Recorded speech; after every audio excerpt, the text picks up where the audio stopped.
Selfie camera test please. Okay, so ang tinatanong niya is all about this phone na hawak natin ngayon. Ito po yung Oppo A60 and isa to sa mga budget-friendly phones from Oppo. When it comes sa kanyang camera specs, naka 13 megapixel po ito na main camera and then meron siyang auxiliary lens. And then sa harapan naman, meron siyang 5 megapixel na selfie camera. So again, budget-friendly phone po ito and hindi naman siya ina-advertise as a camera phone, no?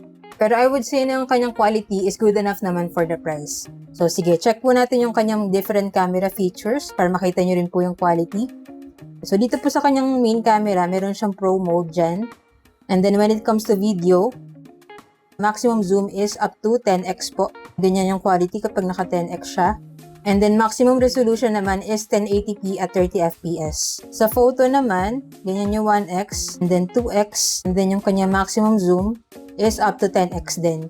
And then dito pwede kayo mag-apply ng different filters as well as makeup.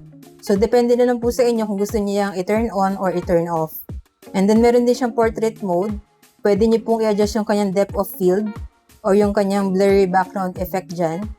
And then, pwede din kayo maglagay ng filters and then yung kanyang retouch or makeup mode. And then, sa more settings, makikita natin dito yung kanyang night mode, high resolution, panorama, time-lapse, and then sticker. Alright, so ganito naman po yung kanyang selfie camera, no?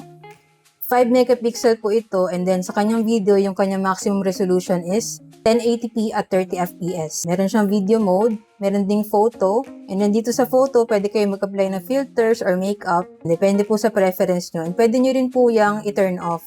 Meron din siya ditong portrait mode kung gusto nyo na medyo blurry naman yung kanyang background. And then meron din siyang night mode, high resolution, panorama, time-lapse, and sticker mode. Ganito po yung sample shots natin sa kanyang main camera. And then, ganito naman sa kanyang selfie camera. Yan. So, basta po maayos naman yung lighting nyo, maganda naman yung mga shots na makukuha niya, no? Although, di naman to talaga pang top-notch na quality kasi po budget phone lang siya. And so, yung quality niya, I would say na good enough po for the price. So, kung interested rin po kayo sa ganitong phone, check nyo na lang po dyan sa Yellow Basket. Diyan ko nabili yung sa akin para same quality and legit store din yung mapagbilan nyo.